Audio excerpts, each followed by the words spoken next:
आज हम एक ऐसे दर्शन के बारे में बात करेंगे जो प्राचीन भारत से जुड़ा है, जिसे चारवाक या लोकायत के नाम से जाना जाता है। चारवाक दर्शन एक ऐसा मटेरियलिस्टिक फिलॉसफी है जो हमें बताती है कि सच्चाई सिर्फ वही है जो हम अपने इंद्रियों से अनुभव करते हैं। यानी जो कुछ हम देखते, सुनते, छूते या महसूस करते हैं वही सच है।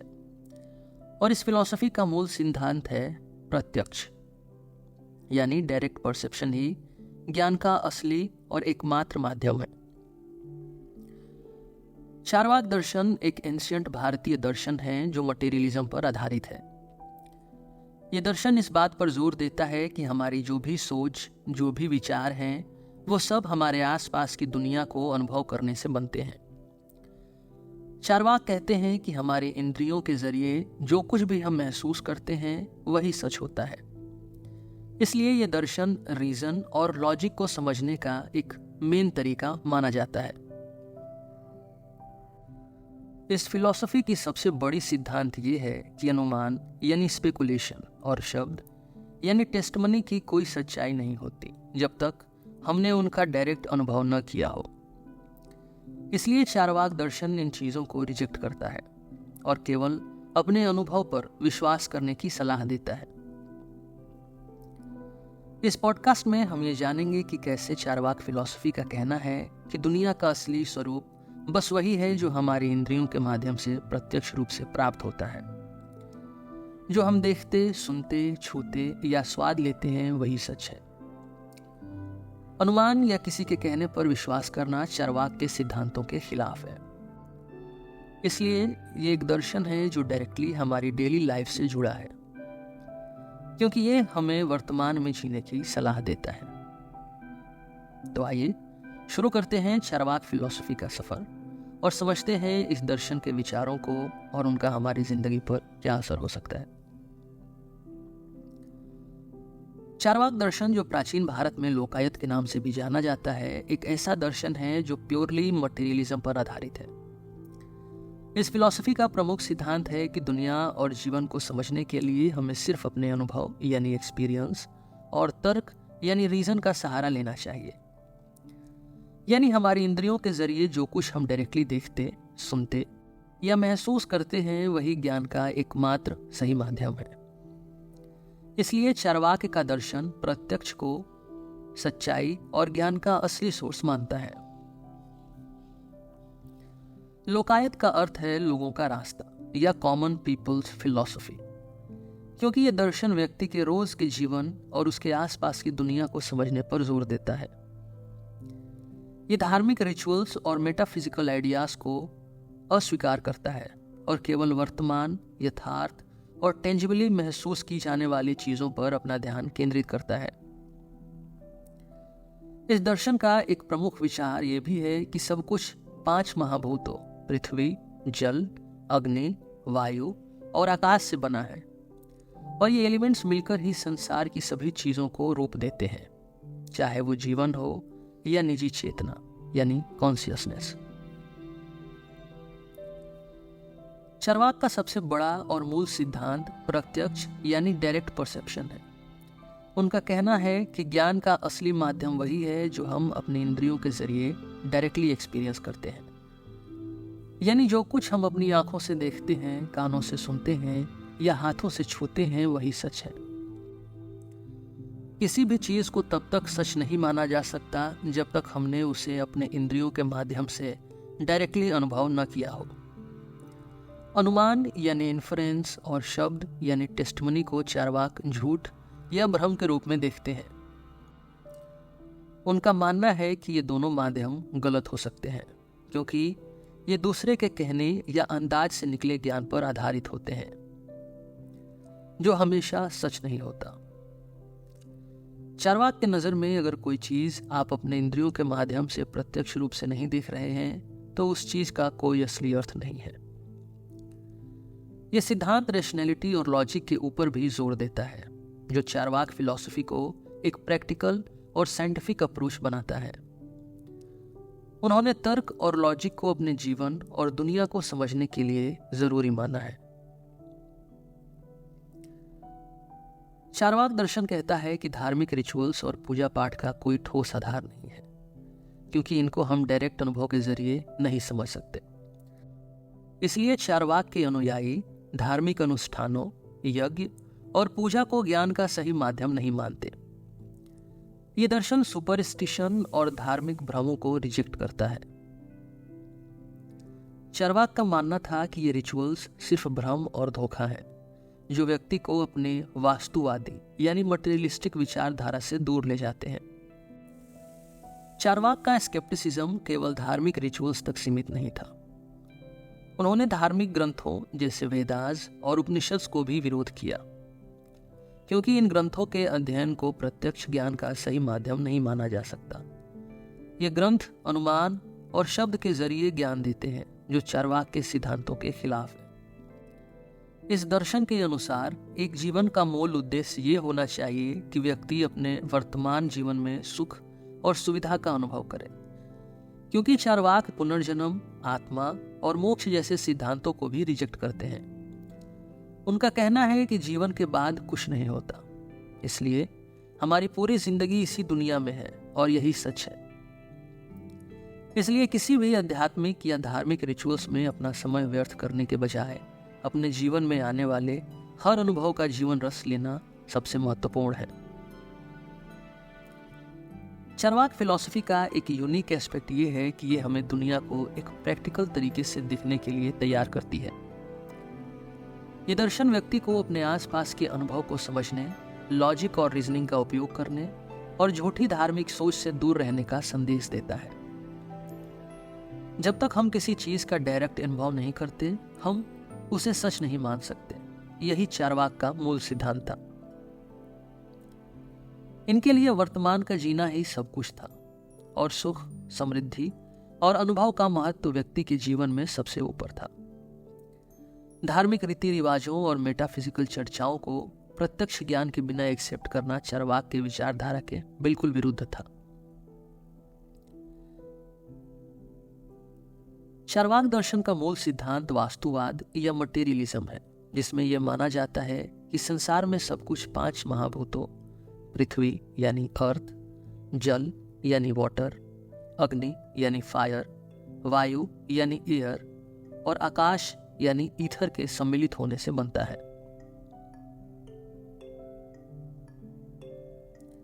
ये महाभूत ही व्यक्ति के शरीर, मानसिक स्थिति और चेतना यानी कॉन्शियसनेस को रचित करते हैं। चार्वाक के नजर में ये 5 तत्व ही सब कुछ है और इनके अलावा कोई आध्यात्मिक या मेटाफिजिकल तत्व नहीं है जो संसार या जीवन को प्रभावित करे। इस विचारधारा में आत्मा यानी सोल, मोक्ष यानी लिबरेशन और परमात्मा यानी गॉड जैसे कॉन्सेप्ट्स को पूरी तरह से नकार दिया गया है, क्योंकि चार्वाक कहते हैं कि ये सब धार्मिक कल्पनाओं के उत्पाद हैं जो किसी भी प्रत्यक्ष अनुभव पर आधारित नहीं है। उनका कहना था कि जो कुछ हम अनुभव करते हैं वही एकमात्र सच्चाई है और आत्मा या परमात्मा जैसे कॉन्सेप्ट हमारे इंद्रियों से डायरेक्टली अनुभूत नहीं किए जा सकते। यह वास्तुवादी नजरिया व्यक्ति को एक प्रैक्टिकल और टेंजिबल जिंदगी जीने पर जोर देता है, जिसमें उसका ध्यान केवल इस दुनिया की चीजों और अनुभवों पर होता है, न कि किसी दूसरी दुनिया या आत्मा के अलौकिक विचारों पर। चार्वाक का यह सिद्धांत ये भी बताता है कि संसार में सभी व्यक्ति और वस्तु का अस्तित्व केवल इस मटेरियलिस्टिक फ्रेमवर्क में ही है, जितना हम देख, छू और महसूस कर सकते हैं। चार्वाक के सिद्धांतों में सुखवाद या सुखवादी दर्शन को भी एक महत्वपूर्ण स्थान दिया गया है। चार्वाक के अनुसार जीवन का मूल लक्ष्य सुख प्राप्त करना है। उनका कहना था कि जब हम प्रत्यक्ष को ही ज्ञान का असली माध्यम मानते हैं, तो इसका सीधा अर्थ यह है कि हमारे जीवन का सबसे बड़ा उद्देश्य अपने इंद्रियों द्वारा सुख का अनुभव करना है। यह सुख केवल शारीरिक और भौतिक अनुभवों से प्राप्त होता है, खाना पीना, व्यक्ति की सुविधाएं और दूसरी भोग विलास की चीजें। चार्वाक का संदेश बिल्कुल स्पष्ट था, जब तक जीवन है तब तक जी भर के जी लो, यानी जब तक आप जीवित हैं अपने जीवन का पूरा आनंद उठाइए, क्योंकि मरने के बाद कुछ नहीं होता। यह सिद्धांत एक तरह से हेडोनिज्म के करीब है, जिसमें सुख यह अनुभव और भोग के माध्यम से जीवन का महत्व तय किया जाता है। लेकिन चारवाक का यह भी कहना था कि अंधाधुंध भोग में लगने के बजाय व्यक्ति को समझदारी से और अपने अनुभवों के परिणाम को देखते हुए सुख का भोग करना चाहिए। भोग के जरिए सुख का मूल उद्देश्य व्यक्ति को वर्तमान में जीवन का पूरा रस लेना सिखाता है, बिना किसी भविष्य की चिंता के। चारवाक दर्शन का एक प्रमुख पहलू यह था कि उसने वेदास और यज्ञ जैसे वैदिक रिचुअल्स का खुलेआम विरोध किया। चारवाक कहते थे कि वैदिक रिचुअल्स और ये धार्मिक प्रक्रियाएं सिर्फ एक भ्रम है, जिनका कोई असली आधार नहीं है। उनका ये कहना था कि इन धार्मिक अनुष्ठानों का मकसद सिर्फ लोगों को धोखा देना और उन्हें अपने जीवन में अननेसेसरी चीजों में उलझा कर रखना है। चारवाक के अनुयायी इस बात को नहीं मानते थे कि यज्ञ या हवन करने से कोई दिव्य ज्ञान या मोक्ष प्राप्त हो सकता है। उनका विश्वास था कि जब तक हम किसी चीज को अपने इंद्रियों के जरिए अनुभव नहीं करते, तब तक उसे सच नहीं माना जा सकता, और वैदिक रिचुअल्स इस सिद्धांत के विरुद्ध जाते हैं। वेदास में लिखित धार्मिक ज्ञान को चारवाक एक भ्रांत धारणा मानते थे, क्योंकि ये अनुमान और शब्द पर आधारित है। यह फिलॉसफी प्रत्यक्ष का ही महत्व मानती थी और वैदिक टेक्स्ट का प्रत्यक्ष ज्ञान के बिना एक गलत रास्ते पर चलने वाला माध्यम माना जाता था। इन वैदिक प्रैक्टिसेस में जो कॉन्सेप्ट ऑफ कर्म, पुनर्जन्म और मोक्ष दिया गया था, उनका चारवाक के नज़र में कोई अर्थ नहीं था, क्योंकि इन सभी सिद्धांतों को हम डायरेक्ट अनुभव नहीं कर सकते। चारवाक का यह भी मानना था कि यज्ञ और पूजा पाठ के द्वारा जो देवताओं की स्तुति की जाती है वो एक प्राचीन धोखा है, क्योंकि देवताओं का अस्तित्व प्रत्यक्ष नहीं है। इसलिए इन सभी चीजों पर समय और धन व्यर्थ करना उनके नजर में बेकार था। चारवाक ने केवल वैदिक रिचुअल्स का ही विरोध नहीं किया, बल्कि उन्होंने धार्मिक नेताओं और पंडितों को भी अपनी आलोचना का शिकार बनाया। उनका कहना था कि धार्मिक नेता और पंडित अपने फायदे के लिए धर्म का उपयोग करते हैं और लोगों को भ्रमित करते हैं। वैदिक रिचुअल्स और अनुष्ठानों के जरिए लोगों से धन वसूल करना और उन्हें धार्मिक चक्कर में उलझाकर अपना स्वार्थ सिद्ध करना एक प्रकार का धोखा था। चारवाक के अनुसार ये पंडित और धार्मिक नेता लोगों को परलोक या मोक्ष का डर दिखाकर उन्हें यज्ञ और पूजा पाठ जैसे रिचुअल में उलझाते हैं, जिससे उनका स्वयं का आर्थिक लाभ होता है। इसलिए चारवाक ने धार्मिक नेताओं के प्रति शंका व्यक्त की और उन्हें असलियत से दूर रहने वाले व्यक्ति मानते थे। उनका विश्वास था कि धार्मिक व्यवस्था के अंदर जो पुजारी और पंडित हैं वो एक तरह का शोषण का प्रतीक है। ये व्यक्ति धर्म के नाम पर लोगों का फायदा उठाते हैं और उन्हें अपने जीवन के असली मकसद यानी सुख से दूर करते हैं। इसलिए चारवाक ने धार्मिक व्यक्तियों के प्रति अपना विरोध स्पष्ट रूप से दिखाया और उन्होंने समाज को इस भ्रम से दूर रहने का संदेश दिया। चारवाक फिलॉसफी की एक और खासियत ये थी कि उन्होंने इस बात पर जोर दिया कि नैतिक यानी मोरल जीवन जीने के लिए किसी धार्मिक रिचुअल या धर्म की जरूरत नहीं है। उनका विचार था कि मोरल वैल्यूज और व्यवहार का धार्मिक अनुष्ठानों से कोई संबंध नहीं है, बल्कि यह व्यक्ति के अपने अनुभव और उसके आसपास के समाज के साथ उसके इंटरैक्शन पर आधारित है। चारवाक का मानना था कि व्यक्ति के लिए एक मोरल जीवन तभी संभव है जब वो अपने जीवन में सुख और दुख का समर्थन करने वाले फैक्टर्स को समझ सके। चारवाक ने यह कहा कि सुख और दुख व्यक्ति के अपने अनुभव का प्रतीक होता है और यह प्रत्यक्ष के माध्यम से समझा जा सकता है। इसलिए उन्होंने मोरल जीवन के लिए किसी भी धार्मिक रिचुअल को अनावश्यक माना। चारवाक कहते हैं कि अगर व्यक्ति को अपना जीवन सुखमय बनाना है तो उसके लिए जरूरी है कि वो अपने सुख और दुख की समझ को अपने अनुभव और लॉजिक के जरिए पाए, न कि किसी धार्मिक ग्रंथ या रिचुअल के माध्यम से। उन्होंने मोरल प्रिंसिपल्स को व्यक्ति और समाज के बीच के रिश्तों और व्यक्ति के सुख पर आधारित माना, जो एक प्रैक्टिकल जीवन जीने का संदेश देता है। चारवाक का यह भी कहना था कि अगर व्यक्ति अपनी जिंदगी में सिर्फ धार्मिक ड्यूटीज के पीछे भागेगा तो वो अपने असली लक्ष्य यानी सुख प्राप्त करने को खो देगा। चारवाक दर्शन का एक प्रमुख सिद्धांत है यथार्थ में जीना, यानी वर्तमान में जीवन का अनुभव करना। चारवाक कहते हैं कि हम जो कुछ देखते, छूते, सुनते या महसूस करते हैं वही असली है। इसलिए भविष्य की चिंता या अतीत के पश्चाताप में जीने का कोई अर्थ नहीं है। जीवन का असली मकसद है जो कुछ आज है उसे पूरी तरह महसूस करना और जो सुख हमारे सामने है उसका अनुभव करना। आज की भाग दौड़ भरी जिंदगी में हम अक्सर अपने वर्तमान से दूर हो जाते हैं। या तो हम भविष्य की चिंता में उलझे रहते हैं या अतीत के गम में। चारवाक फिलॉसफी हमें याद दिलाती है कि जीवन का असली सुख सिर्फ अब के पल में है। अगर हम यथार्थ में जीना सीख लें तो हम अपने जीवन के हर क्षण का पूर्ण आनंद ले सकते हैं। इस प्रक्रिया से हम अपने मेंटल स्ट्रेस और एंजाइटी को भी कम कर सकते हैं, क्योंकि ये दर्शन हमें सिखाता है कि जो कुछ अब हो रहा है वही सत्य है।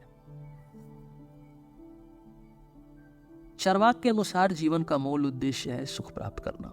उन्होंने स्पष्ट रूप से कहा है कि भोग का अनुभव जीवन का प्रमुख लक्ष्य है, लेकिन इसका मतलब ये नहीं है कि हम बिना सोचे समझे अंधाधुंध भोग में लग जाएं। चारवाक हमें समझदारी से सुख का अनुभव करने का संदेश देते हैं। उनका कहना है कि सुख का अनुभव तभी पूर्ण हो सकता है जब हम अपने क्रियाकलाप और उनके परिणामों को समझकर एक संतुलित जीवन जीते हैं। आज के समय में जब हम कंज्यूमरिज्म और मटेरियलिज्म से घिरे हुए हैं, ये बात और भी प्रासंगिक हो जाती है। हम अक्सर सुख प्राप्त करने के चक्कर में अपनी ज़रूरत से ज़्यादा वस्त्र, खाना या विषय वस्तु यानी मटेरियल पोजीशंस खरीद लेते हैं, पर इसका आर्थिक और मानसिक बोझ हम पर असर डालता है। चारवाक हमें इस भोग के संतुलन का सीख देते हैं कि हर चीज़ का अनुभव ज़रूरी है, पर वो अनुभव समझदारी और परिणाम को देखकर करना चाहिए। इसलिए माइंडफुल कंजम्पशन का मतलब है अपने खर्चों, भोगों और जीवन के सुखों को इस तरह से मैनेज करना कि हमें लॉन्ग टर्म सुख मिल सके बिना किसी पछतावे के। चारवाक दर्शन की आलोचना प्राचीन भारत के अन्य दर्शनों जैसे वेदांत, सांख्य और न्याय ने बहुत की है। सबसे प्रमुख आलोचना आदि शंकराचार्य के द्वारा की गई थी, जो अद्वैत वेदांता के प्रमुख विचारक थे। शंकराचार्य ने चारवाक को एक नैरो और सेल्फिश दर्शन कहा, जो केवल इंद्रियों के सुख पर आधारित है और आत्मा, मोक्ष और आध्यात्मिकता जैसे उचित लक्ष्यों का त्याग करता है। उन्होंने कहा कि यह दर्शन व्यक्ति को सिर्फ भोग और सुख के छोटे स्वार्थ में बांध कर रख देता है, जिसमें मानव जीवन के उचित उद्देश्य का ज्ञान नहीं मिलता। सांख्य और योग दर्शनों ने भी चारवाक की आलोचना की, जो स्पिरिचुअल प्रोग्रेस और मोक्ष के सिद्धांतों को महत्व देते हैं।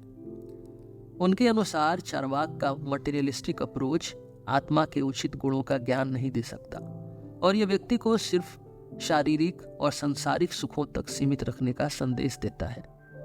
न्याय और वैशेषिका दर्शन, जो लॉजिक और रीजनिंग पर आधारित है, उन्होंने भी चारवाक के यथार्थ का विरोध किया। न्याय के मुताबिक प्रत्यक्ष के अलावा अनुमान यानी इन्फरेंस और उपमान यानी कंपैरिजन भी ज्ञान के उचित माध्यम है, जिसको चारवाक दर्शन ने पूरी तरह से निंदा करके निकाल दिया। चारवाक फिलॉसफी का फोकस मटेरियलिज्म, प्रत्यक्ष अनुभव और लॉजिकल थिंकिंग पर है। यह दर्शन स्पिरिचुअलिटी, कर्म और पुनर्जन्म जैसे कॉन्सेप्ट्स को रिजेक्ट करता है और केवल वर्तमान का सुख ही जीवन का मूल्य उद्देश्य मानता है। चारवाक ने धार्मिक रिचुअल्स और वैदिक प्रैक्टिसेस का भी विरोध किया, ये कहते हुए कि ज्ञान और सच्चाई का असली माध्यम केवल प्रत्यक्ष अनुभव है। इस दर्शन ने एंशिएंट भारत में एक नया मटेरियलिस्टिक विचार प्रस्तुत किया, जिसमें यथार्थ को और सुख को जीवन का प्रमुख लक्ष्य बनाया गया। स्केप्टिसिज्म और रैशनैलिटी के प्रति उनका जोर आज भी साइंटिफिक और रैशनल थॉट को प्रभावित करता है। आज के एपिसोड में बस इतना ही। आपसे फिर मिलेंगे एक नए एपिसोड में एक नए टॉपिक के साथ। मेरा नाम है रोहित और आप सुन रहे थे सिलेबस विद रोहित। धन्यवाद।